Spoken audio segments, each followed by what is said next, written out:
Elhamdülillahi Rabbil alemin. Vessalatu vesselamu ala eşrefil enbiyai vel mursalin. Muhammedi ve ala alihi ve ashabihi ecma'in. Amma ba'd.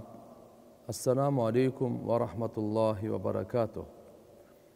Urmatlı Müslüman bir tuğandar, kadırlı eneler, ece qarındaşlar, barыңыздарга жараткан Алла Тааланын тынчтыгы саламы, мээрими райымы жана берекеси болсун.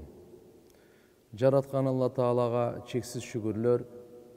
Алла Таалам баарыбызга өмүр берип жатат, баарыбызга акыл эс берип жатат. Шүгүрлөр болсун чексиз неаматтарына. Ошо неаматтардын бири илим majlisinde, iman majlisinde, din majlisinde oturganга tawfik dagı Allah'ın tarabынан bolot. Allah Taalaga götөрүлгөн nerselerden eң uluusu bul ihlastуулuk bolot. Allah Taala'nın tarabынан düşürülgön nerselerden eң uluusu bul tawfik bolot. Tawfik dagı ihlaska жараша болот. Андыктан жүрөгүбүздөгү ниеттерибизди оңдоп, туурулап, тазалап, калыс Алла Таала үчүн сүйлөгөнгө аракет кылайлы. Калыс Алла Тааланын ыраазычылыгы үчүн укканга аракет кылайлы. Укканыбызды ниет кылайлы амал кылууга. Анткени пайгамбарыбыз алып келген амалдар нурлуу амалдар. Ал амалдар аркылуу инсан оңолот, коомчулук оңолот, үй бүлө оңолот, дүнүйө оңолот, ахирет оңолот. Пайгамбарыбыз Мухаммад алейхиссалам эң акылдуу инсан, эң бактылуу инсан, калайык калктын улугу, эң ыйыгы. Ошондуктан урматтуу эне эже карындаштар, пайгамбарыбыз кандай эркектерге пайгамбар, аялдарга дагы пайгамбар. Кандай эркектерге үлгү, аялдарга дагы үлгү. Кайнене келиндерге дагы үлгү, бай кембагалдарга дагы үлгү. Кыямат күнгө чейин келе турган бадышалардын баарына, жаштардын баарына үлгү. Алла Таала ушундай толук инсан кылып, бардык жагынан чыныгы инсанчылыктын сыпаттарын толуктап жиберген Мухаммад саллаллаху алейхи ва салламга. Пайгамбарыбыздын жашоосу Кур'ан-ы Карим болчу. Бул Кур'ан-ы Карим Алланын акыркы улуу китеби, Алла Тааланын каламы, Алланын сөзү. Ар бир аятта, ар бир сүрөдө эбегейсиз, түгөнбөгөн ажайып, гарайып, сооптор, нурлар, ийгиликтер, шыпаалар, бакыттар бардыгын Алла субханаху ва таала ушундай акыркы китебинде камтыган. Андыктан урматтуу эне эже карындаштар, жараткан Алла Таала баарыбызды чакырат. Баарыбызды Алла Таала өзүнө чакырат. Баарыбызды Алла Таала жакшылыкка чакырат, динине чакырат.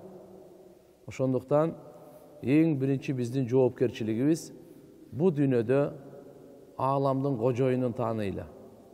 Бул ааламды ким башкарып жатат, ошону тааныйлы. Мени ким жаратты, ошону тааныйлы. Менин жаным кимдин колунда, ошону тааныйлы.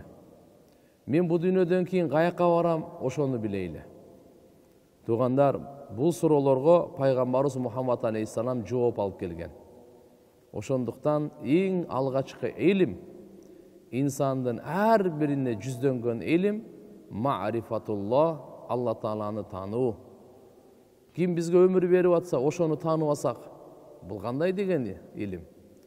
Ким бизге ден соолук берип атса, аны таанып алсак, ырыскы бергенде таанып алсак, уйкуну бергенде таанып алсак, иманды бергенде таанып алсак, кандай анда? Ошон үчүн эң алгачкы илим Алланы тааныйлы, Алла Таалага баш ийели. Алланы тааныганга жараша инсан Аллага баш ийет. Аллага баш ийгенге жараша Алла Таалам жашоосун оңдойт. Дүнүйөдө дагы, ахиретте дагы. Аллага баш ийүүгө жараша буну таат дейбиз. Пайгамбарыбыз саллаллаху алейхи ва саллям тилдин, дененин жана жүрөктүн эң таза амалдарын алып келген. Эң нурлуу, эң берекелүү, Алла разы болгон сөздөрдү алып келген. Алла разы болгон дененин кыймылдай турган амалдарын алып келген. Алла разы боло турган жүрөктүн абалдарын алып келген. Жүрөк кандай болуш керек? Тил кандай айсы нерсени сүйлөш керек? Адамдын денеси кандай иштетилиш керек? Адамга берилген неематтар, адамга берилген аманаттар кандай иштетилиш керек? Пайгамбарыбыз саллаллаху алейхи ва саллям жол жобосун бардыгын эрежеси менен айткан. Ошондуктан бул улуу аманат, улуу жоопкерчилик, урматтуу эже карындаштар. Биринчиден биз ар бирибиз өзүбүз 24 саат Алланын кулу болуп жашаганды үйрөнөйлү. Пайгамбарыбыз саллаллаху алейхи ва салламдын сүннөтүнөн чыкпай, кайсы сүннөттү билсек, ошону аткарганда үмүт менен аткарайлы, сүйүү менен аткарайлы. Алла субханаху ва тааладан соопту үмүт кылып, Пайгамбарыбыз саллаллаху алейхи ва салламдын ар бир сүннөттөрүн сүйүү менен, пайгамбардын шафаатын үмүтү менен ошол амал Аллага жакындатат. Ким канчалык жакындайт? Бул жол ачык жол. Ушул ачык жолдо жарышууга жараткан буйрган. Аллага жакындаймын, даража улуу болсун, бийик даражалуу болоюн, соопту көп алайын дегендерге, эркектерге да, аялдарга да жол ачык. Жарышуу майданы баарыбызда алдыбызда. Жарышуу майданында биз жакшылыкта жарышайлы, соопто жарышайлы, Аллага жакындаганда жарышайлы, такыбалыкта жарышайлы, Кудайдан коркууда жарышайлы, күнөөлөрдөн сактанууда жарышайлы, пайгамбардын сүннөтүнө амал кылууда жарышайлы, ихластуулукта жарышайлы. Бардык жакшы иштерде бейишке жеткире турган, Аллага жакындата турган, Алла Таалага сүйкүмдүү кыла турган амалдарда биз жарышайлы. Эркектер дагы, аялдар дагы. Бирок жарышуу мөөнөтү качан бүтөт? Ажал. Fa idza jaa ajaluhum la yastakhiruna sa'atan wa la yastaqdimun. Вакыт келгенде нары бери болбойт экен. Бүгүн алхамдулилла бүгүнкү күнүбүз бар. Ошондуктан Алла Таалага шүгүр. Бүгүн мен Алла Таалага шүгүр кылайын. Бүгүн мен Аллага тооба кылайын. Бүгүн мен бардык жаман, арам нерселердин, чоң кичинелердин бардыгын таштап, бүгүн мен Алла субханаху ва таалага чын жүрөгүмдөн тооба кылып, будан ары Аллага баш ийип, Алланын айтканынан чыкпай, Алла Тааланын бергенине разы болуп, Алла субханаху ва тааланын жиберген пайгамбар Мухаммад алейхиссаламды үлгү кылып, түшүргөн Кур'ани Каримди жашообузга жолдомо кылып, жашаймын деп жүрөктөн чечим чыгарайлы. Күн сайын ниетти кайра жаңылай берейли. Күн сайын Алла Таала менен болгон убаданы бекемдей берейли. Күн сайын болгон аракеттерди биз кыла берейли. Анткени утук ушул жерде. Эң акылдуу инсан Мухаммад алейхиссалам сиздерге, биздерге ушундай жакшы нурлуу амалдарды алып келип берген. Андыктан Кур'ани Каримде Алла субханаху ва таала айтат: Я айюхалладина аману духулу фиссилми каффа. Эй иман келтиргендер, силер ислам динине толук киргиле. Ислам дининде толук киргиле. Фиссилми каффа, яни фил ислам. Каффа толугу менен. Бунун мааниси кандай? Силердин иманыңар, силердин ибадатыңар, силердин мүнөзүңөр, силердин мамилеңер, бири-бириңер менен болгон мамилеңер ислам көрсөткөн жолунда болсун. Сүйлөгөнүңөр исламдын көрсөткөн жолунда болсун. Жеген ичкениңер, курсанчылыгыңар, кайгыңар, тоюңар, жоготуу жаназалар бардыгы пайгамбарыбыз Мухаммад алейхиссалам алып келген жолдо болсун дейт. Эмнени пайгамбарыбыз жакшы көрсө, ошону жакшы көрөйлү. Эмнени жек көрсө, биз ошону жек көрөйлү. Эмнени кааласа, биз ошону каалайлы. Анткени пайгамбар саллаллаху алейхи ва саллям айткан: жада калса, силердин каалооңор мен алып келген динге кааламайынча силер момун боло албайсыңар деген. Бул дегени биздин сүйлөгөн дагы, кылган амалдарыбыз дагы, жеген жашоо тиричилигибиз дагы ушул эле эмес, жүрөгүбүздө каалообуз дагы пайгамбар Мухаммад алейхиссаламдын алып келген Алланын тарабынан улуу толук динге кааламайынча биздин ыйманыбыз толук болбойт экен. Ошондуктан биздин ибадатыбыз мусулманча болуп, ишенимибиз мусулманча болуп, мүнөзүбүз яхудийче, насаранийче, же болбосо бир жахилана, бир жахилдик менен мүнөзүбүз болбош керек экен. Биз аракет кылышыбыз керек пайгамбарыбыз Мухаммад алейхиссаламды карап түздөнгөнгө. Пайгамбарыбыз саллаллаху алейхи ва салламдын мүнөзүн, кылган амалдарын, буйругандарын аткарайлы. Абдулла ибн Салам радыйаллаху анху бул жөөттөрдөн Тауратты эң кыйын билген аалым болчу. Мадина Мунавварада исламды кабыл ала элек болчу. Бирок Тауратты окуган, жүрөгүндө инсапы бар, ушу акыйкатты изденген аалымдардын бири, ошонун Алла Таалам жүрөгүндөгү чын талабынын берекесинен исламды берген, кийин мусулман болгон Абдулла ибн Салам. Бул айтат, пайгамбар Мухаммад алейхиссалам Мединага көчүп келгенде эң алгач адамдардын баардыгы эле шашылып баратат. Кайда баратасыңар десе, ушу Меккеден пайгамбар келди. Меккеден пайгамбар Мухаммад деген акыр заман пайгамбары келди. Мен дагы аларга кошулуп бардым дейт. Барып узагырактан карап турдум. Мухаммад алейхиссаламдын жүзүн карап, бул жалганчы жүз болушу мүмкүн эмес. Ушуга токтодум дейт.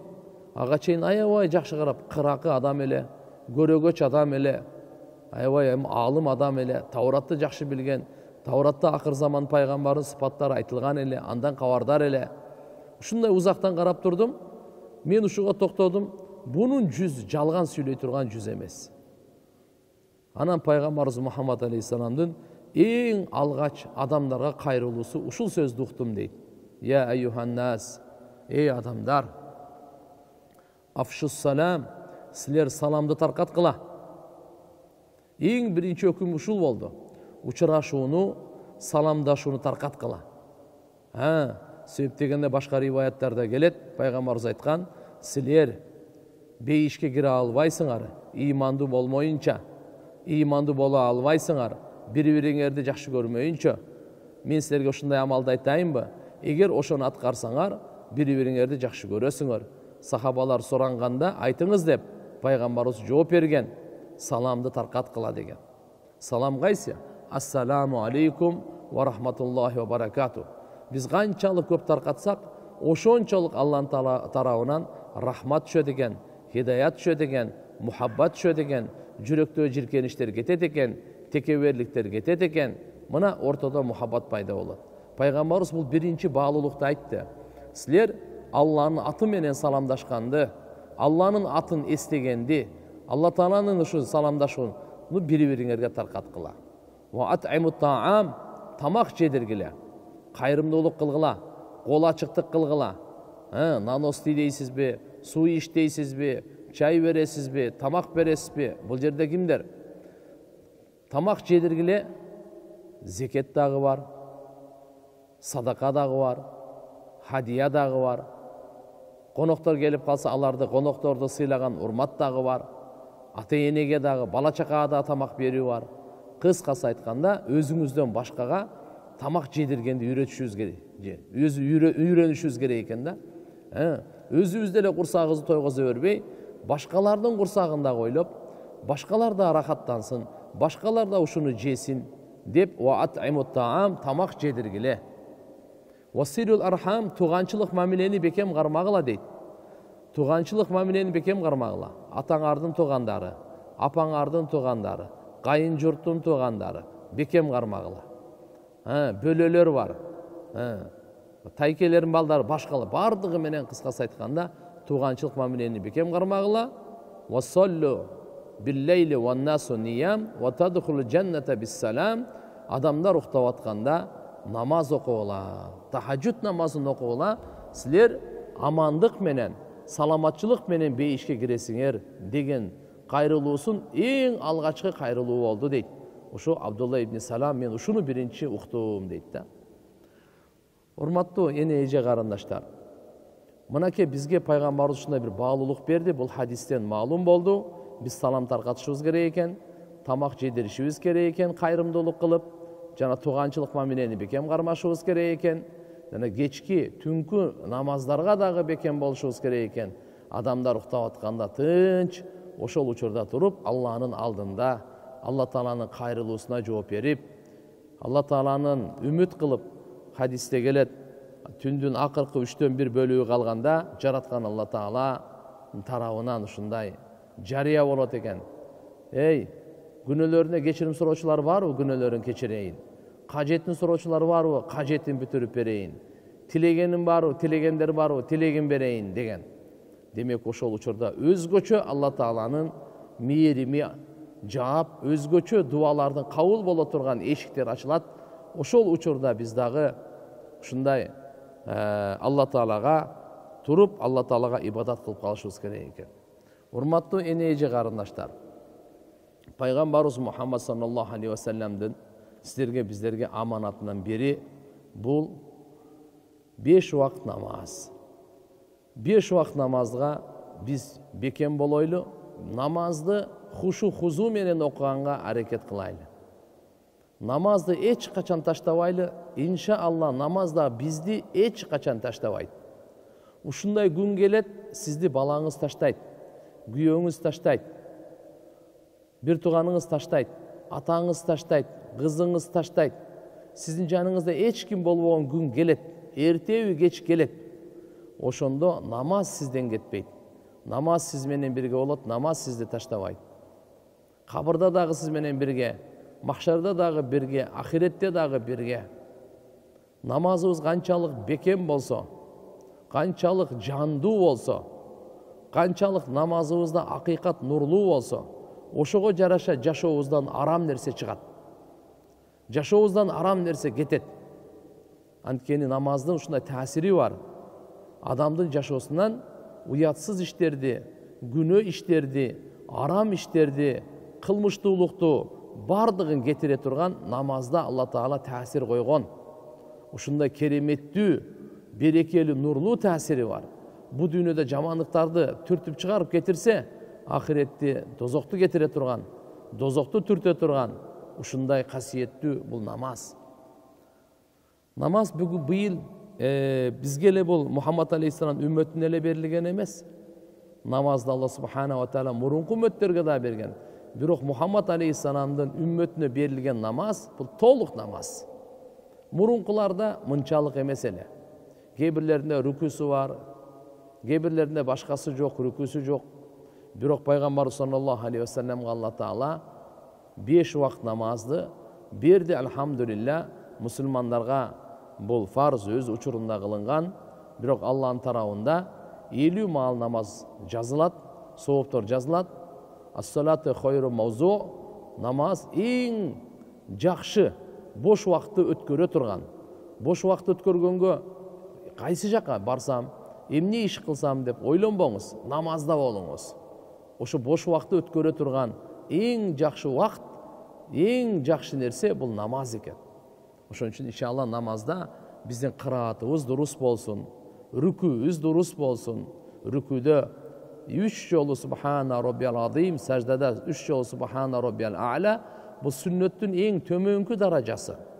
Эң жогорку даражасы 7 жолу. Субхана роббиял а'ла дегенди 7 жолу. Нафил намаздарда 2 сажданын ортосунда дуа кылайлы. Аллахумма гфирли вархамни ва'афини вajburni вахдини варзукни варфa'ни хадистерде келет. Кээ-бирлеринде 7 сөз, кээ-бирлеринде 5 сөз. Я Алла деп мынакей эң дуа кабыл боло турган учурлар. Эң дуа кабыл боло турган учурлар.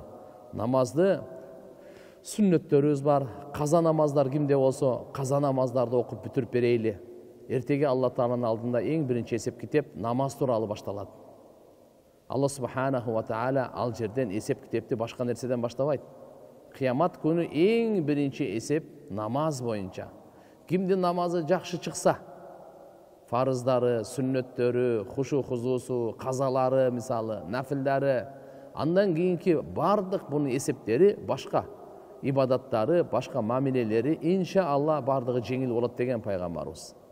Эгерде ким намаздан өтпөй калса анда кыйын, кийинкилери андан оор болот деген. Намаздан өтүп калса кийинкилери жеңил болот. Ошон үчүн акимус салата ли зикри, биз намазды Алланы эстөө үчүн тургузайлы. Намаз окуганда, намазда баштаардан алдын бир аз Алланын зикирин кылыңыз. Көп болсо кичине бир, жарым минута, 1 минута. Дароо тура калып эле шашып кетпей, кичине болсун Аллага жүздөнүңүз. Бир аз болсун өлүмдү эстеңиз. Бир аз болсо дагы, мүмкүн ушул менин акыркы намазымдыр деп бир аз өзүңүздү акыркы намазды кандай окуйт адам? Кандай берилип окуйт? Акыркы намазда дүнүйөнү эстеп окубайт, ахиретти эстеп окуйт. Акыркы намаз, өлүмдү эстеп окулган намаз бул эң нурлуу, эң күчтүү, шайтанды коргула турган, Алланы разы кыла турган намаз. Абу Айюб Ансари радыйаллаху анху айтат. Пайгамбарыбыз саллаллаху алейхи ва салламга бир киши келди дагы айтты.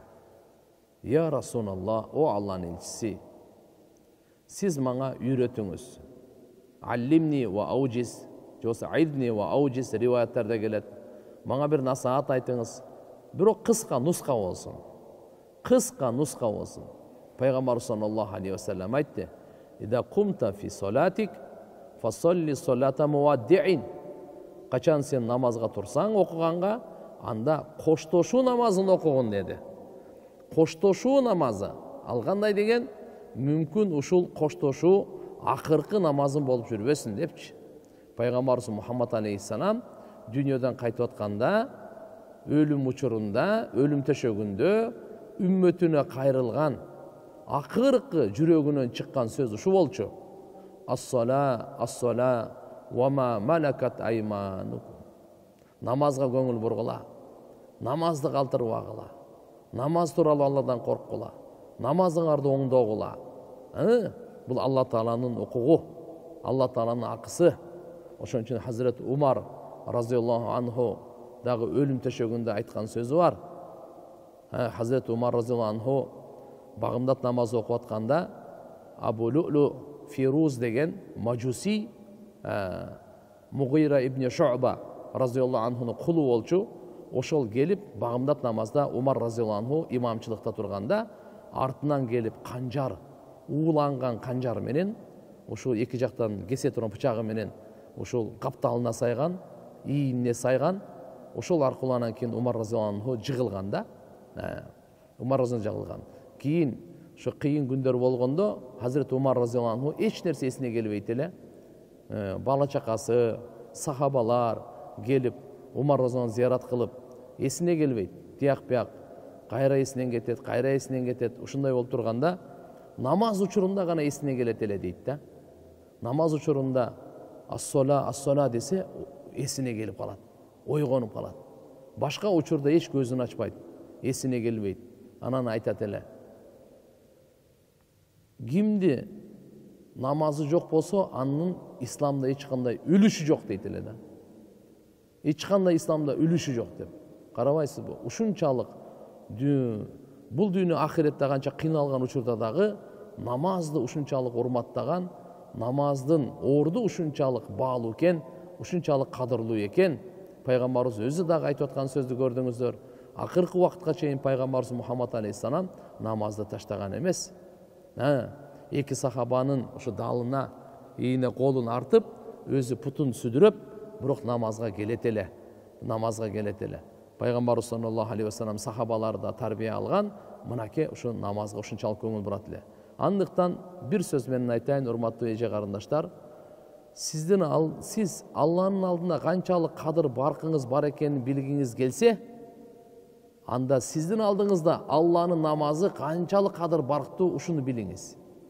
Ошого жараша сиз дагы Алланын алдында ошончолук кадыр баркыңыз бар да. Алланын намазы сиздин алдыңызда канчалык кадыр баркы болсо, сиздин дагы Алланын алдында ошончолук кадыр баркыңыз бар. Ошондуктан урматтуу эже карындаштар, намазды кээде тойго барып, кээде кичине кыжалат болуп калсак, кээде дагы ушундай бир күндөр, оорулуу күндөргө эптеп алсыздык кылып, жалкоолук кылып, намазды өз убагында өткөрүп коебуз. бул таптакыр туура эмес. Ошон үчүн бир намаздын сообун айта турган болсок бүтпөйбүз. Бир эле сообун айтайын. Пайгамбар саллаллаху алейхи ва саллям айтат: Аллаху акбар дейбиз го, такбира ула. Бул ат-такбиратул ула, алгачкы такбир, хойрун минад дуния ва ма фиха, дүнүйөнүн ичиндеги бардык нерселерден жакшыраак. Биринчи эле Аллаху акбар. Эми Фатиханы окуп атабыз. Субханакаллахум, Аллахнын зикири, аузу, бисмиллахнын кандай касиети, амин деген периштелердин амине дал келип калса, бардык мурунку күнөөлөр кечирилет дейт. Зам сүрөдө ар бир тамгага 100 сооптон берилет. Рүкүдө болсо, саждада, пайгамбарыбызга салам, салаватта кандай касиеттүү периштелердин ибадаттарынын жыйнагын Алла Таала сиздерге, биздерге берип койгон. Бул жерде кыям бар, рүкү бар, сажда бар, каада бар. Кээ бир периштелер кыямда, кээ бир периштелер саждада, кээ бир периштелер рүкүдө, кээ бир периштелер каадада. Алла качан жараткан? Кыямат күнгө чейин ошол ибадатта алек. Бул жерде тасбih дагы бар, кыраат дагы бар, салават дагы бар, зикир дагы бар, Аллаху акбар, дуа дагы бар. Ушундай Алла субханаху ва таала бизге намаз берген, намазга бекен болойлу. Жана намазыбыздын мындай жандандырганга, хушу хузу менен окуганга аракет кылайлы. Bundan башка дагы 5 вакыт намаз менен эле чектелип калбастан, ишрак деген намаз, авабин деген намаз, андан башка мынакей Аллахумма салли ала духа деген намаз. Пайгамбар саллаллаху алейхи ва саллям зуха намазды көбүнчө окуйт эле, анча-мынча эле калып калбаса, зуха намазды көбүнчө окуйт эле. Адам баласынын 360 муун мүчө бар. Ар бир адамга Алла Таала ушундай берген да. Сизде, бизде баарыбызда 360 мүчө, муун мүчө. Ушулардын ар бирине күн сайын Алла Тааланын тарабынан бул неемат, Алланын тарабынан келет. Ушуга ар бирине шүгүр кылганга садака бериш керек. Күн сайын. Оң көзгө өзүнчө садака, сол көзгө өзүнчө садака, оң кулагыңызга өзүнчө садака, сол кулагыңызга өзүнчө садака, манжаларга өзүнчө садака, кабыргаларга өзүнчө садака, путуңузга өзүнчө садака, мээңизге өзүнчө садака, тишиңизге өзүнчө садака, тилиңизге өзүнчө садака. Карап алып келсек, субханалла, биз кайсы бирин эсептей алабыз? 360 мүчө муунга ар бирине пайгамбарыбыз айтып атат, күн сайын күн чыкканда ошого садака бериш, сөзсүз бериш керек дейт. Бирок 2 рекет чаш намаз окуп койсоңуз, духа намазды, ошол 360 муун мүчөңүзгө садака берди деп жазылат экен да. 2 рекет менен эле мына. Ошо 360 мүчөгө Алла Тааланын бергенине шүгүр кылды, садакасын берди, акысын берди деген жазылат экен мына. Андыктан Алла субханаху ва тааланын неематтары чексиз. Биз ошо намаздарга дагы, тахаджуд намазга өзгөчө көңүл буруп, аны дагы окуганга аракет кылайлы. Урматтуу эжене карындаштар, бүгүнкү күнү мусулмандардын арасында бир чоң бир кемчилдик. Эркектерде деле, аялдарда деле, Кыргызстанда деле, башка жерде деле. Кур'ан окууга көңүл бурулбай калып атат. Кур'ан аз окуйбуз да. Ушул жакшы эмес. Кур'ан, Алла субханаху ва таала берген Кур'ан жүрөктөргө шифа үчүн берди эле.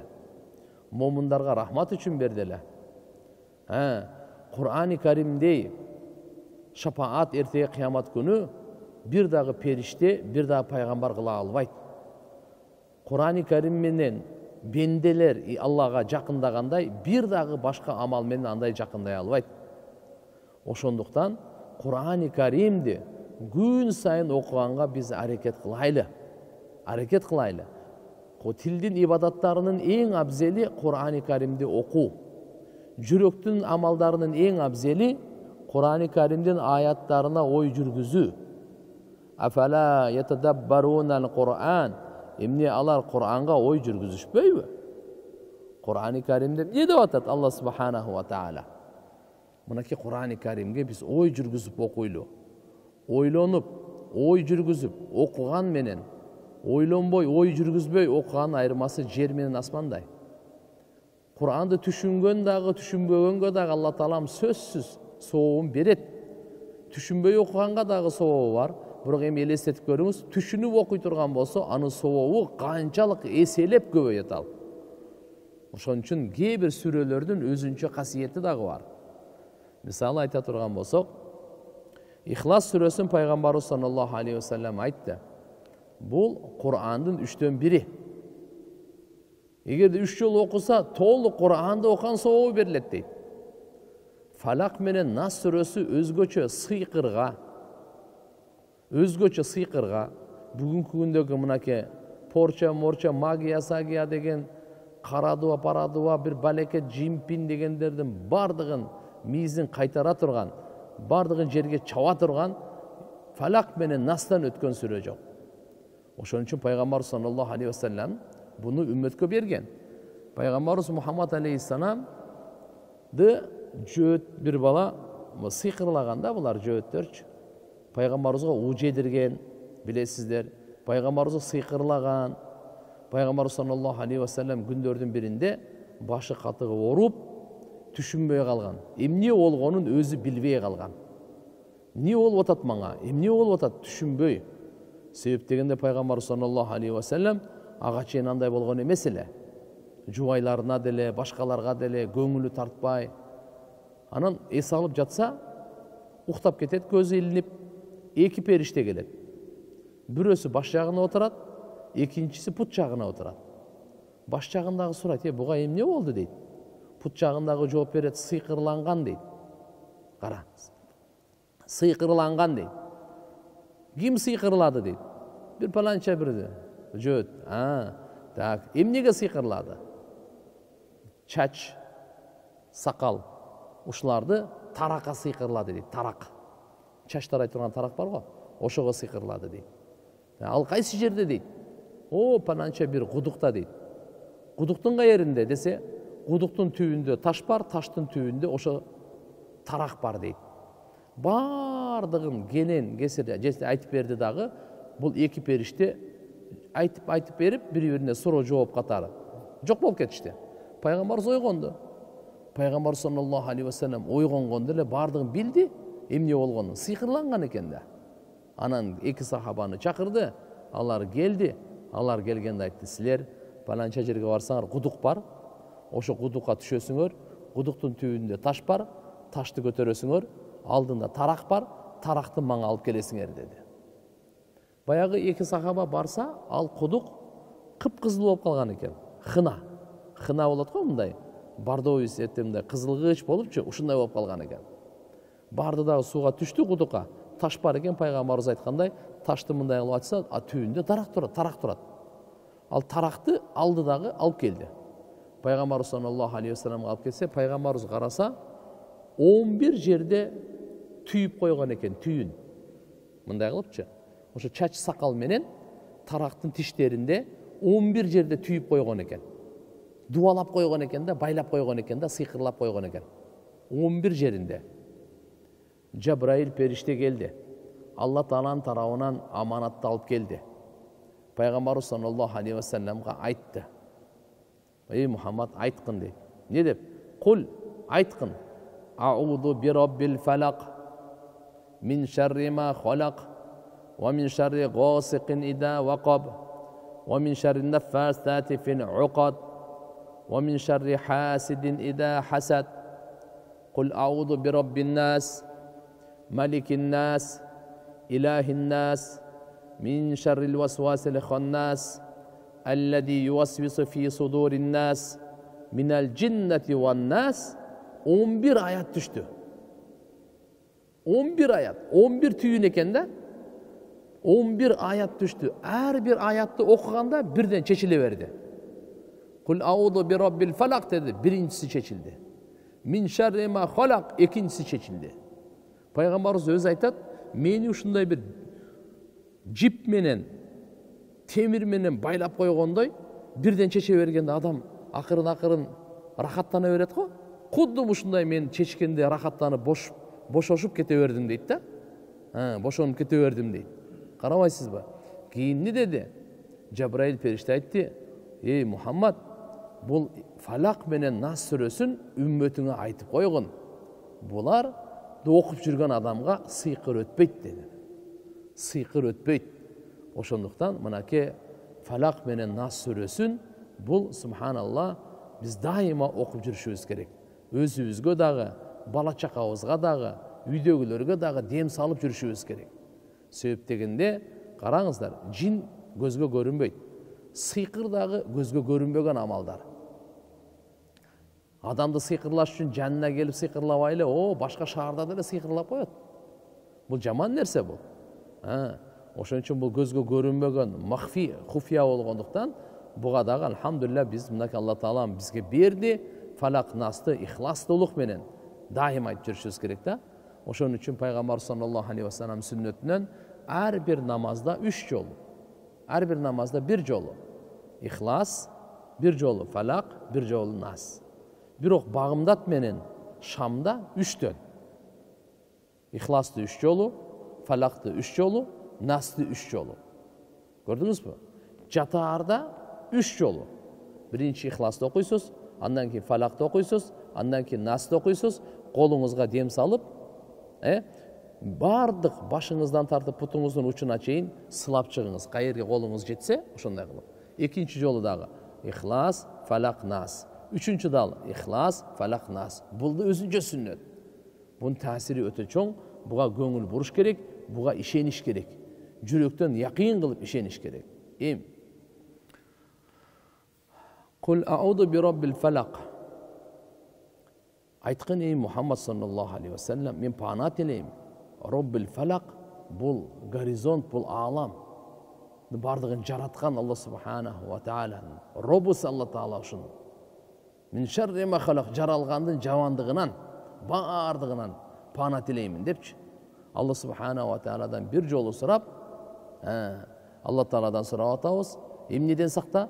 Жаралгандардын жамандыгынан сакта. Жаралган нерселердин канча жамандыгы бар? Адамбы, жинби, айванбы, жырткычпы, темирби, жаман нерсе кандай гана болбосун ушунун жамандыгынан. Андан кийин айтат, мин шарри ма халак ва мин шарри гасиқин иза вақаб. Кана кечкурун болот го, кечкурундун өзүнүн жамандыгы болот, өзүнүн таасири болот, өзүнүн коркунучу болот. Ага өзүнчө. Ва мин шарри наффасати фил уқад, жана ушу түйүнгө дем салган, дубалаган, сыйкырлаган, ушундай порча, магия жасаган ушундай эмелерден наффасати фил уқад, көбүнчө наффасат деп бул жерде айтып атканы Кур'андагы бул муфассириндер айтышат, аял, мындай женский родда наффасат дегенчи, алар ушу фил уқад, ушу түйүндөргө сүф деп дем салган аялдар деген сөз. Көбүнчө эркектерге караганда аялдар булар менен көбүрөөк заниматься эткен да. Ушундай дем менен, ушундай бир жаман нерселер менен карап турупчу. Эркектерде эле бар. Бирок бул жерде сыйга ошо арабтын грамматикасында аялдардыкына айтылып атканы наффасат фил уқад ва мин шарри хасидин иза хасад, жана көрө албагандын жамандыгынан, көрө албастык кылганда. Мынакей көрө албагандык хасад кандай нерсе? Кандай жаман нерсе? Көрө албастыктын жыйынтыгында адамдар бири-бирин өлтүрүп атышат. Көрө албастыктын артынан бири-бири менен кандай кордоп атышат. Ушуну Алла субханаху ва таала бизге үйрөтүп атат. Жаралгандын жамандыгынан, караңгылыктын жамандыгынан, түйүнгө дем салган жаман неме ушундай жамандыгынан, атайы дубалагандардын жамандыгынан, жана көрө албагандардын көрө албастыгынан сактагын деген Алла таалага кайрылып атабыз. Ал эми кул аузу би раббин наска келе турган болсоңуз, субханалла, Фалак сүрөсүндө бир жолу Аллага кайрылдыңыз, төртөөнөн сакта дедиңиз. Нас сүрөсүндө болсо, кул аузу би раббин нас, адамдардын робусу, маликин нас, адамдардын бадышасы, илахин нас, адамдардын кудайы, сыйына турган зат, илахин нас. Ушул 3 жолу Алла таалага кайрылып атабыз. Кул ауду би раббин нас, маликин нас, илахин нас деп. Мин шаррил васвасил ханнас, ханнастын жамандыгынан, азгыруусунан сактагын. Ал ким? Ханнас деген бир шайтан, өзгөчө ол азгыра турган ушундай жин шайтан.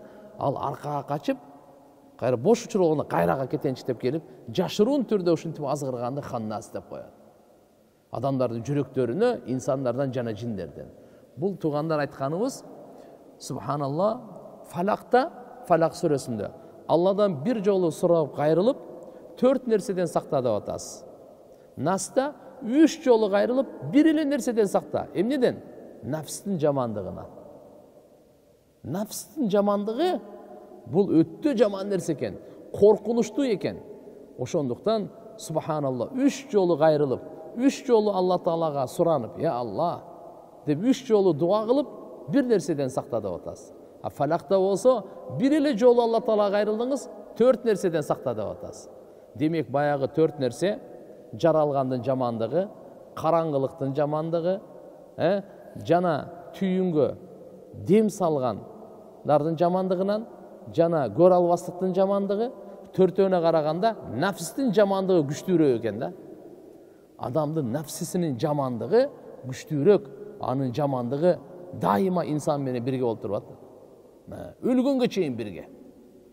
Өлгөнгө чейин бирге. Урматтуу эжене карындаштар, мынакей Кур'ан-ы Карим менен достошойлу, сырдашайлы, жакындайлы, Кур'ан окуйлу. Ясин, пайгамбарыбыз айткан, ар бир нерсенин жүрөгү бар, Кур'ан-ы Каримдин жүрөгү Ясин дейт. Таасири бар. Сура Тагабун өзүнүн таасири бар. Фатиханын өзүнүн таасири бар. Табарак, Субханалла өзүнүн таасири бар. Кыскасы айта турган болсок, сүрөлөрдүн, ар бир сүрөлөрдүн өзүнө жараша таасирлери бар. Кур'ан-ы Каримди күн сайын окуганга аракет кылып, ой жүргүзөлү.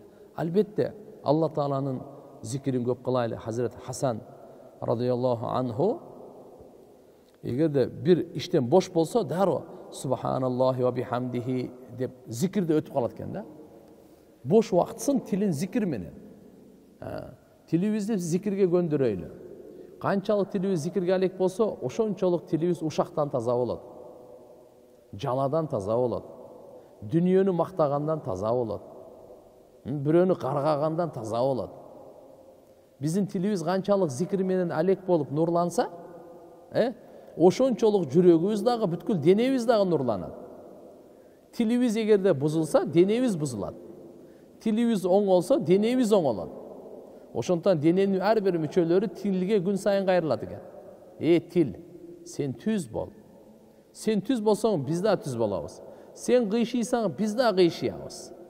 Ошондуктан биз тилди туура иштетүүдө Алла Таала Кур'ан-ы Каримде жылуу сөз сүйлөгүлө, жумшак сөз сүйлөгүлө, чырайлуу сөз сүйлөгүлө, жакшы сөз сүйлөгүлө деп буйруктар келген. Я Юхан, ва кулу линнаси хусна, ва кулу лаху каулан лаййина, ва кулу лахум каулан ма'руфа, каулан карима. Мына Кур'ан-ы Каримде Алла Таала сүйлөө маданиятын, тилди кандай иштеш керек бардыгын айтып койгон. Ошон үчүн биз тилибизди жаман нерседен тартайлы. Жаман сөз сүйлөгөндөн көрөк унчукпай отурган ошо сооптуу. Унчукпай отургандан көрөк жакшы сөздү сүйлөгөн сооптуу. Ошон үчүн пайгамбарыбыз айтты: "Ман кана ю'мин биллахи вал яумил ахир, фалякул хайран ау лияскут." Ким Алла ахиретке иман келтирсе, сүйлөсө жакшы сүйлөсүн, болбосо унчукпай эле отурсун дейт. Анткени тилден чыккан ар бир сөз жазылат, эртеге кыямат күнү таразага тартылат. Ар бир нерсе жазылат, кыямат күнү ошол сөздөгөн сүйлөгөнүбүз таразага тартылат. Ар бир сөздөн же Алла разы болот, же Алла Таала наразы болот. Ошон үчүн биз тилибизди башкарганга аракет кылайлы, контроль кылайлы тилди. Адамдын башын бириктирген дагы тил, адамдын башын жеген дагы тил, адамдын башын ажыраткан дагы тил. Ошон үчүн биз тилди жөнөкөй нерсе эмес бул. Ошо тил адамды бейишке, же адамды дозокко алып барып коет туугандар. Ошон үчүн биз тилибизди ойлонуп сүйлөйлү. Ойноп сүйлөсөк дагы, ойлонуп Алла разы боло турган сөздү сүйлөйлү. Ахиретибизди оңоло турган сөздү сүйлөйлү. Сооп боло турган сөздү сүйлөйлү. Кур'анда Алла Таала айтат: "Ал-малу вал-банун зинатул хаятуд дуnya, вал-бакиятус солихат хайрун инда роббика саваба ва хайрун амала." Ал-мал, мал, мүлк, байлык, вал-банун, бала чака, небере чебере, зинатул хаятуд дуnya, бу дүниөнүн, жашоонун жөн эле кооздугу. Мына сиздин үйүңүз бар, Sarayыңыз бар, алтыныңыз бар, долларыңыз бар, күмүшүңүз бар, кийимдериңиз бар, нерселериңиз бар, магазиніңіз бар, складыңыз бар, машинеңіз бар, бағыңыз бар, қаншалық байлық болбосын. Бұлардың бардығычы сіз менен түбөлүктүү бирге болбойт. Бұларды сыноо үчүн берилген, бакыт үчүн берилген эмес. Ушулар аркылуу ахиретиңизди куруп калыңыз. Ушулар менен ахиретти куруп калыңыз, Алланы разы кылып калыңыз, акысын берип калыңыз, өлөрдөн мурда. Андан кийин бала чака, небере чебере, бул дагы дүйнө жашоосунун кооздугу эле. Балдарыңызды көрүп рахаттанасыз, неберелериңизди көрүп сүйүнүп эркелетесиз, ошо эле. Бирок сиз менен эч качан ажырабай турган, түбөлүктүү бирге боло турган вал бакияту солихат. Түбөлүктүү кала турган амал ал кайсы деп пайгамбардан сураганда, я Расулаллах, мал бакияту солихат. Кайсы дегенде пайгамбарыбыз айтты, субханаллах, валхамдулиллах, ва ла илаха иллаллах, валлаху акбар, ва ла хаула ва ла куввата илля биллахи. Мына бакияту солихат. Ушул бир жолу айтсаңыз, сизде түбөлүккө калат. Сизден эч качан ажырабайт. Мал мүлк, бала чака сизди таштап кетет. Өлгөн күнү, өлгөн түнү, ошол эле түнү таштайт сизди. Кабырга жетпей эле эч ким жатпайт, эч ким барбайт сиз менен. Бирок бул амал биз менен бирге болот. Кыямат күнү да бизге бирге болот. Ким бир жолу айтса, ал менен калды, түбөлүккө калат. 10 жолу айтса, түбөлүккө калат. 1000, миллион жолу айткандар бар. Субханаллах, валхамдулиллах, ва ла илаха иллаллах, валлаху акбар, ва ла хаула ва ла куввата илля билlah. Кандай улуу сөздөр, Аллага жагымдуу сөздөр, Алла разы боло турган сөздөр, ахирет курула турган сөздөр, жүрөк нурлана турган сөздөр. Мынандай сөз менен дүниөнүздү, кабырыбызды, ахиретибизди нурлайлы. Урматтуу эже эне карындаштар, субханаллах, Алла Таала бардык айыптан, кемчилдик каталардан аруу зат. Алхамдулилlah, бардык мактоо Аллага. Субханаллах, бардык кемчилдик менде. Алла бардыгынан таза, мени да тазалагын я Алла деген маани бар. Алхамдулилlah, бардык мактоо Аллага. Алла Таала мени да мактоого лайыктуу кылган. Жакшы сыпаттарды берген деген сөз бар, мааниси бар. Ва ла илаха иллаллах, Алладан башкага жүрөк бергенге эч бир лайыктуу зат жок. Алладан башкага жүрөктү арнаганга эч бир нерсе жок. Алла гана жүрөктү бергенге. Ошон үчүн үмүт дагы болсун, коркуу дагы болсун, Алланын сүйүүсү, мухаббаты дагы болсун, Аллага таянуу дагы болсун. Бул ла илаха иллаллахнын ичинде. Аллаху акбар, Алла улуу. Мен канчалык Алланы улуу деп ойлосом, андан дагы улуу. Канчалык Алланын улуулугун баян кылсам, андан дагы улуу. Алла Тааланын улуулугунда чек жок, махлуктун кичинекейлигинде чек жок. Ла хаула ва ла куввата илля билlah. Я Алла, мага жакшылыктардын эшиктерин ачкын, жамандыктардын эшиктерин жапкын. Ла хаула. Күнөөдөн сактанганга эч кандай айла жок. Алланын жардамысыз мүмкүн эмес. Ва ла куввата. Жакшы иштерди кылганга эч кандай күч кубат жок. Алла Тааланын тофигисиз. Демек, я Алла, күнөөлөрдөн дагы сакта, жакшылыктарды кылдыра көр. Пайгамбар саллаллаху алейхи вассалам күн сайын дуа кылат эле. Аллахумма инни асалука фи'лал хайрат ва таркал мункарат. Я Алла, мен сенен жакшы иштерди кылганды сураймын. Жаман иштерди таштаганды сураймын. Урматтуу эже эне карындаштар, биз Алладан сурашыбыз керек экен. Өзүм эле кыла берем эмес. Кыла албайсыз Алланын тофигисиз эч нерсе. Кылсаңыз ихлассыз кылышыңыз мүмкүн. Кылсаңыз пайдасыз кылышыңыз мүмкүн. Бирок биз качан Алладан сурайып кала турган болсок, Алла Таала канчалык анын артынан даанышмандыгы пайдасын ачып коет, соопторду, ихластуулукту берет. Биз өзүбүздүн муктаждыгыбызды Аллага көрсөтүп турайлы, айтып турайлы. Анан биз Алладан сурайлы. Я Алла, жакшы иштерди кылганды сураймын. Күн сайын саарлап сурайлы. Я Алла, бүгүн мен сенен жакшы иштерди кылганды сураймын. Жаман иштерди таштаганды сураймын. Жакшы ишне, жаман ишне өзүңүздөр билесиздер. Аны бардыгыбыз эле билебиз.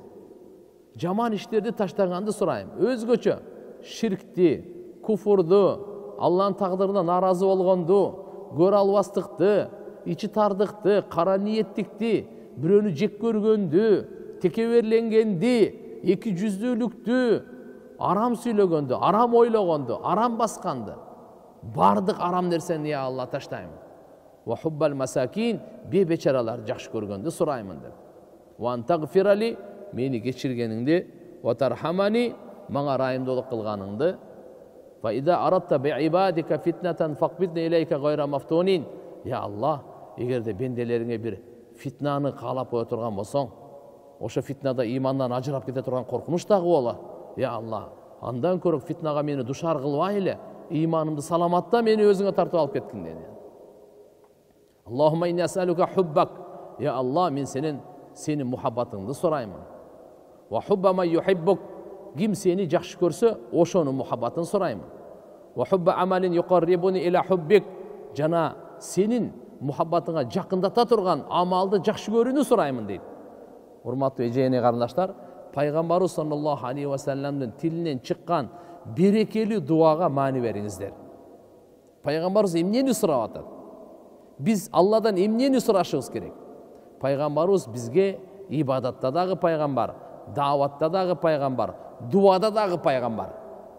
Эмнени сурашыбыз керек? Ошону дагы үйрөткөн. Биздин акылыбыз кичинекей. Пайгамбарыбыздын акылы толук. Эмнени сурашыбыз керек? Ошо пайгамбарыбыздын тилинен чыккан ошол дуаларды биз сураганыбыз Аллаху акбар, бул сыймык дагы, береке дагы, нур дагы, хидаят дагы. Не деп сурап атат? Караңыз, я Алла, мен сенин мухаббатыңды сураймын дейт. Эми Алла Таала бизге каш берди, баш берди, акыл берди, көз берди. Бир тамчы судан ким жүрөк жарата алат? Ким өпкө жарата алат? Ким боор жарата алат? Ким сөөк жарата алат? Ким чачты жарата алат? Ким тырмакты жарата алат? Эч ким.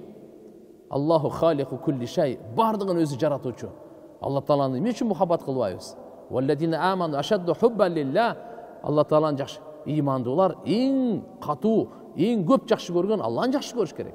Туура, апабызды жакшы көрөбүз, атабызды жакшы көрөбүз, аялыбызды жакшы көрөбүз, досторубуз, бир туугандарыбызды жакшы көрөбүз, балдарыбызды жакшы көрөбүз, элибизди жакшы көрөбүз, жерибизди жакшы көрөбүз, машинебизди жакшы көрөбүз, атыбызды жакшы көрөбүз. Ислам тыйган жок.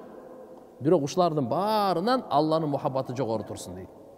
Алла Тааланын мухаббаты жогору турсун. Валладина аману ашадду хуббан лилlah. Имандын белгиси ушул. Кимдин иманы качан толук болот? Качан Алланын мухаббаты баарынан үстөмдүү болсо, баарынан жогору болсо, баарынан бекем болсо, Алланын мухаббаты. Эмнеге? Ошол берди жакшылыктын бардыгы.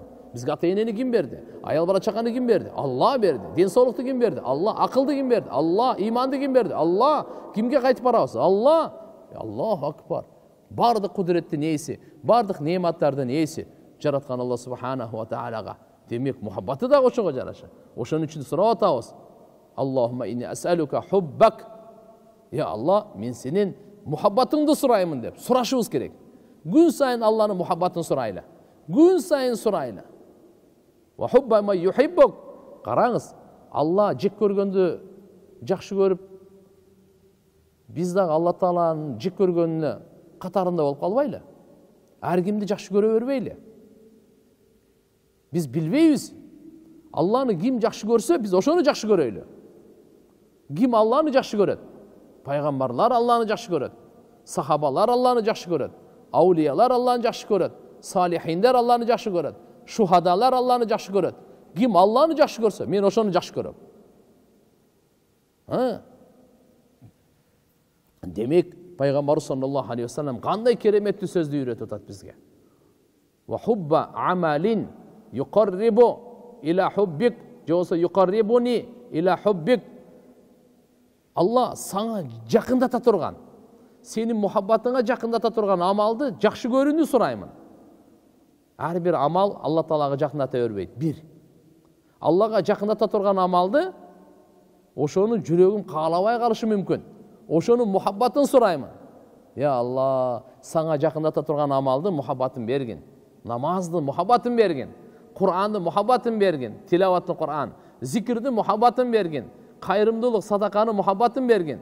Сүннөттүн мухаббатын бергин. Кайсы амал Аллага жакындатса, ошол амалдын мухаббатын сурайлы. Ошол амалдын мухаббатын сурайлы. Мейли, о бил валидайни ихсана болсун. Ата-энеге жакшылык кылуу, Бул да Алла Таала жакына турган амал. Алла Таала буну айтып атат. Ушуну мухаббат менен кылайлы. Ата-энеге жакшылык кылганда мухаббат менен кылайлы. Бул бөлөк нерсе. Жүрөктөн каалабай кылган бөлөк, жүрөктүн каалоосу менен кылган бөлөк. Күйөөгө баш ийүү Аллага жакыната турган амал. Бирок кандай? Эптеп-сеттеппи же кандай? Жок. Алла субханаху ва таалага бул амалды мухаббат менен кылайлы. Итааты зауж, күйөөсүнө баш ийүү мухаббат менен кылайлы. Бала чакага тарбия, жана башка. Субханалла, кандай болбосун, убакыттагы жыйынтап калды окшойт. Урматтуу эне-эже карындаштар, биз пайгамбарыбыз саллаллаху алейхи ва салламга дуаларына көңүл бурайлы. Ошол дуаларды ихластуулук менен маани берип дуа кылайлы. Бул жерде көп деген чоң жакшылыктары бар. Албетте мүнөзүбүздү оңдойлу. Пайгамбарыбыз саллаллаху алейхи ва салламды Алла Таала башка амалдары менен эмес, мүнөзү менен мактаган. Иннака ла ала хулукун азим. Мухаммад алейхиссаламды Алла Таала сен көп намаз окуйсуң, өтө көп зикир кыласың, көп Алланын жолунда жихад кыласың, өтө көп илимдүү, өтө көп кайрымдуулук кыласың деп мактаган эмес. Алла Таала мактаса улуу ибадатты, жок, улуу кулк мүнөз менен мактаган. Пайгамбарыбыз саллаллаху алейхи ва саллам кереметтүү кулк мүнөздөрдү толукташ үчүн жиберилгенмин дейт. Келиңиздер пайгамбарыбыздын мүнөзүндө ээрчейли. Соллу кама раайтумуни усалли. Biz namazda Peygamberimiz aytып атат, мен окугандай окуп ала деп ээрчитип атат. Мүнөздө дагы Пайгамбар саллаллаху алейхи ва саллям бизге пайгамбар ар бир мүнөздүн таасирин айткан, пайдасын айткан. Жаман мүнөздүн кесепетин айткан, зыянын айткан. Ошондуктан Пайгамбарыбыз Мухаммад алейхиссаламдын мүнөзү менен мүнөздөлгөнгө, Пайгамбарыбыз саллаллаху алейхи ва салламдын мүнөзү менен түстөлгөнгө биз аракет кылайлы. Биздин алдыбызда мындай карап туруп башка болбосун. Биздин алдыбызда Пайгамбарыбыз саллаллаху алейхи ва салламдын мүнөзү болсун. Жакшы кулк мүнөз ибадаттан жогору турат. Намаз орозодон жогору турат. Ошондуктан иншалла ачууну жутканды үйрөнөйлү. Азыр адамдардын нерви жука. Болор болбогон нерсеге арыздашып, болор болбогон нерсеге урушкан заман. Ошон үчүн ачуубузду жутканга үйрөнөйлү. Пайгамбар саллаллаху алейхи ва саллям айткан эле: "Ла тагдаб". Менин насаатым ачууланба. Ачуулансаң, ошол учурда акыл кетет. Акыл кеткенде шайтан келет. Чечим туура эмес чыгат. Ачууну кармай албай, үй бүлө бузулуп атат. Ачууну кармай албай, достордун ортосунда мамилелер талкаланып атат. Ачууну кармай албай, Кудай сактасын, бычак сайышы өрүп атат. Ушунун бардыгы ачуудан келет. Пайгамбарыбыз башынан эле айтып койду: "Ла тагдаб", ачууланба. Кадиминал гайд, Алла Таала таква адамдын сыпатын айтты. Ачууну жуткандар, таква адамдын сыпатынын бири ачууну жуткандар. Жөнөкөй сыпат эмес, өзгөчө сыпатынын бири бул. Ошон үчүн иншалла биз ачуубузду жутуп, ичибизден жутканга аракет кылайлы. Пайгамбарыбыздын хадисинде, риваяттарда келет, кимде ким ачуусу келген учурда ачуусун жута турган болсо, Алла Таала жүрөгүнөн даанышмандыктын булагын чыгарат дейт. Даанышмандыктын булагын чыгарат дейт. Буга канча Алла субхана ва таала бир хадисте келет, Пайгамбар саллаллаху алейхи ва саллям айтат: "Ким бирөөгө ачуусун жутуп кое турган болсо, Алла Таала эртеге кыямат күнү ошо адамга ачуусун алып коет, жутуп коет" дейт. Бул эмне деген? Эртеге Алла Таала ачууланган бир амалды кылган болчу, булчу. Бир туура эмес иш кылган болчу. Алланын ачуусу келе турган. Бирок Алла Таала өзүнүн ачуусун алып коет экен. Качан бул адам башка бирөөгө ачуусун жута турган болсо, адам жута турган нерселердин эң кереметтүү, берекелүүсү бул ачууну жуткан, эң сооптуусу ушул. Ошон үчүн иншалла бүгүнкү мүнөздө биз иншалла кичпейил болгонго аракет кылайлы, текеберленбейли, Алла Тааланын берген неаматтарга шүгүр кылайлы. Мына өзгөчө машалла, мына дин кызматында, дааватта, ибадатта жүргөн алима карындаштарыбызга, эжелерибизге, силерге бир насаат ушундай.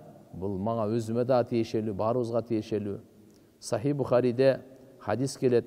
Пайгамбарыбыз Мухаммад Мустафа саллаллаху алейхи ва саллям айткан: "Инналлаха ла юайиду ад-дин бир-раджулил фажир". Алла Таала өзүнүн динине кубат, жардам бере берет. Фажир адам аркылуу дагы, күнөөкөр адам аркылуу дагы. Фажирден мурат фасык да болушу мүмкүн, кафир да болушу мүмкүн. Фасык дей турган болсо күнөөкөр адам бул оңой эле. Демек, Алла Таала бизден бир диндин ишин алып аткан болсо, бунун мааниси сиз Алланын алдында бир красавчик болуп, макбул, кабыл болгондун мааниси эмес, бунун далили эмес бул. Ошон үчүн иншалла дайыма коркуп туруш керек. Алла Таала бузулган, бузуку адамдан дагы, кээ бир учурда кафир адамдан дагы диндин кызматын ала берет экен. Ошон үчүн биз дайыма өзүбүздү коркуп, Алла Таала алып атабы, Аллага шүгүр кылып эле, Алла Субханаху ва Тааlanын бул неаматы мен лайыктуу эмес элем. Алла мүмкүнчүлүк берди, Алла жүргүзүп атат, Алла мени ушуну товфик берип атат деп ушундай кылып өзүбүздү басып жүрөйлү. Себеп көтөрүлгөндө илимде, таквалыкта, баянда, курбанчылыкта, шайтан ушул жактан келет экен дагы, сен чечип атасың, сен хидаят берип атасың. Бейишке деле сен киргизет окшойсуң, дозокко деле сен салат окшойсуң. Бунун чечими сенин колуңда окшойт деп. Жок. Андай кылып биз эч качан адашпайлы. Бул деген ихластуулук. Алла Тааладан дайыма сөзүбүздө, иштерибизде ихластуулукту сурайлы. Анан кийин алхамдулилля, мына ушул фитна доорунда колду жакшылыкка чакырган адамдар чок кармаган доорунда сиздерге чоң рахмат. Өзгөчө машалла өмүрүңүздөрдү медресеге арнап, медреседен илим алып, ошо илимди амал кылайлы. Бул илимдин максаты ошол. Аманаты башка аялдарга үйрөтөйлү, кыздарга үйрөтөйлү, энелерге үйрөтөйлү. Кичпейилдик менен, сунуш иретинде, какпай, жирикпей, урушпай, аманатты жакшынакай кылып, сунуш иретинде. Пайгамбар саллаллаху алейхи ва саллям баширу ва ла тунаффиру, яссиру ва ла туассиру, кушкабар айтып, көңүлдү көтөрө турган сөздү айткыла, позитив сөздөрдү айткыла, мотивация бергиле, духту көтөргүлө. Мусулмандын көңүлү көтөргөн өтө чоң соопту. Кичине кыжалат болуп калды, анын көңүлүн көтөргүлө. Аны бир коркутуп эле, үркүтүп эле, bunday болбойт, тигиндей болбойт деп, аны нафрат кылып, жиркентип, кууагыла, узак кылбагыла, динди жеңил көрсөтүп, оорлоштурбагыла деп пайгамбарыбыздын улуу насааттары бар. Албетте иншалла ушул нерселерге биз эске алайлы. Баягы башында айткандай, мүнөзүбүздү да оңдоп, ибадатыбызды да оңдоп, дааватыбызды да оңдоп, кечкурун иншалла көбүрөөк дуа кылайлы, Аллага шүгүр кылайлы. Бирок эч качан ибадатка, илимге, ушундай кандай десем, бир ушул мага жетет, болот деп токтоп калбайлы. Бул пайгамбар саллаллаху алейхи ва саллям акыркы күнгө чейин ихдина деп өткөн. Робби зидни илма деп өткөн. Хидаяттын чеги жок экен, илимдин чеги жок экен. Ага дем алып токтоп кала турган, мага жетиштүү деген жок. Дагы илим ала берейли, дагы таквалыкты күчөйтө берейли, ибадатты көп кыла берейли, көп жайылта берейли. Мүмкүн болушунча. Жашоо аманат, бүгүн бар, эртеге жоксуз. Бүгүн бар, эртеге жок дүйнө. Ошон үчүн биз көп жакшы иштерди кылып калайлы, жаман иштерди көп таштап калайлы. Ар кимдин сөзүнө кирилише бербең. Ар кимдин сөзүнө бул мындай деди, тигиндей деди деп элечи, кармаша бербең. Ахиретке да таштап коюш керек. Дайыма айтып жүрөм, жашоону чырайлуу кылганды кааласаңыз, анча-мынча сөзгө, анча-мынча кишиге, анча-мынча ишке, анча-мынча окуяга көз жумуп коюңуз. Кулк мүнөздүн 10-нан 9-у, ушу тагафул, мындайча айтканда, көз жумуп коюга. Бекапарлык, көңүл бурбай койгондук, ушундай. Билмемишке салып коюңуз. Кулк мүнөздүн 10-нун 9-у ушул билмемишке салып коюуда. Кээде күйөөңүздөн, кээде ата-энеңизден, кээде бала чакадан, кээде тең туштардан, кээде достордон, кээде башкалардан ушундай сыноолор билмемишке салып коюңуз, көрмөмүшкө салып коюңуз, укмамышка салып коюңуз. Эчтеке эмес. Пайгамбар саллаллаху алейхи ва саллям кандай деген бизге тарбия көрсөттү. Сахабалардын кандай деген тарбия алды. Сахабияттар өзгөчө. Ошон үчүн иншалла биз аракет кылайлы. Мүнөзүбүздү оңдоп, алегеле болсок жакшылык менен, эч качан бизди шайтан башка жака алып кете албайт. Бирок дааватты токтотпойлу. Бул уммул хасанат, бардык жакшылыктардын энеси. Мүмкүн болушунча күн сайын Алланы улуктайлы. Күн сайын Алланы бейишти, дозокту күн сайын айтыш керек. Ал туган дүйнөнү күн сайын айтабыз. Бейишти эмне үчүн күн сайын айтпайбыз? Дүйнөнү күн сайын айтабыз. Дозокту эмне үчүн күн сайын айтпайбыз? Бул дүйнө, Аллаху акбар, бул кыпын. Бул эчтеке эмес эле. Чиркейдин канатын чалып кадыры болсо, Алла Тааланын алдында бир капырга бир уртам суу бермек эмес дейт эле. Бул жөргөмүштүн үйү деп айтты. Ошо таяна турган, чирене турган нерсе эмес бул. Бұл дүниеде тұрып ақылды адам қандай? Ақылды адам ұшы дүние арқылы ақиреттен құрған. Иннама амвалукум ва ауладукум фитна. Валлаху ажруху, валлаху индаху ажрун азим. Алла субханаху ва тағаланың алдында ұлы сауап. Бұл бала чақа, бұлардың барлығы фитна. Мал мүлк бұл фитна. Не деген? Сынала тұрған нәрсе. Ұшы сыноды кім Алланың өкімін ұнытпай, Алла Тағаланың өкімін сындырбай, Алланың өкімін атқара тұрған болса, индаху ажрун азим. Алланың алдына алу үшін ұлы сауап бар да. Ұлы сауап бар. Ажрун азимді Алладан башқа ешкім білмейді. Кім ошо бала чақа менен мал мүлктің мұхаббатында кирип Алланың өкімін таштырып қойса, Алланың өкімін сындыра тұрған болса, ушын аты фитна мына. Бұл сынудан өте албай қалды. Бұл сынудан өте албай қалды. Ошончо Алла Таала айтты: "Фаттакуллаха мастата'тум васмa'у ва ати'у ва анфиqu хайран ли анфусикум ва ман юқа шухха нафсихи фа улаика хумул муфлихун." Қолыңардан келишинче тақвалык кылгыла, күнөөлөрдөн сактангыла, Алланы уккыла, ага баш ийгиле. Өзгөчө сооптуу иш. Анфиqu хайран ли анфусикум. Мал сарптагыла Алланын жолунда. Мал сарптагыла. Әркімге чай беріп башына айтып кеттік. Вамай юқа шухха нафсихи. Ким өзі нәпсінің сараңдығынан құтыла тұрған болса, фа улайка хумул муфлихун. Мына ушыл ийгиликке жеткен еркектер дағы, аялдар дағы. Ким ғана болбасын? Нәпсінің сараңдығынан құтылу. Аллах акбар. Бұл керемет, бұл ийгилик, бұл ушул біздің мақсатыбыз. Ошо нәпсінің құлчылдығынан шығу, нәпсінің құлчылдығынан шығу, Алланың құлчылдығына өту, ушунун аты ибадат. Ияка набуду. Саңа ғана құлчылдық қылабыз. Нәпсіме құлчылдық қылбайым. Башқа нәрселерге құлчылдық қылбайым. Ошон үчүн иншалла урматтуу эжене карындаштар, жараткан Алла субханаху ва таала баарыбызга тоофик берсин. Алладан тоофик сурайлы. Алла Тааладан өзүбүздү муктаж кылып сурайлы. Жана суранганыбызчы ар бир дуага шектенбеңиз. Ар бир дуа жазылат. Периштелер жазат ар бир дуаны. Жана ар бир дуага Алланын тарабынан сөзсүз жооп келет. Әлбетте шарт бар, туғаншылық мәмілені бұзбаңыз, арам алқымдан өтпесін, дуаның қабыл болушылығында шек жоқ. Дуаның егер арам жей тұрған болса, анда дуа қабыл болбайды. Анда тоба қылышуыз керек, қайтышуыз керек, біреудің ақысын жесек қайтарып берейлі.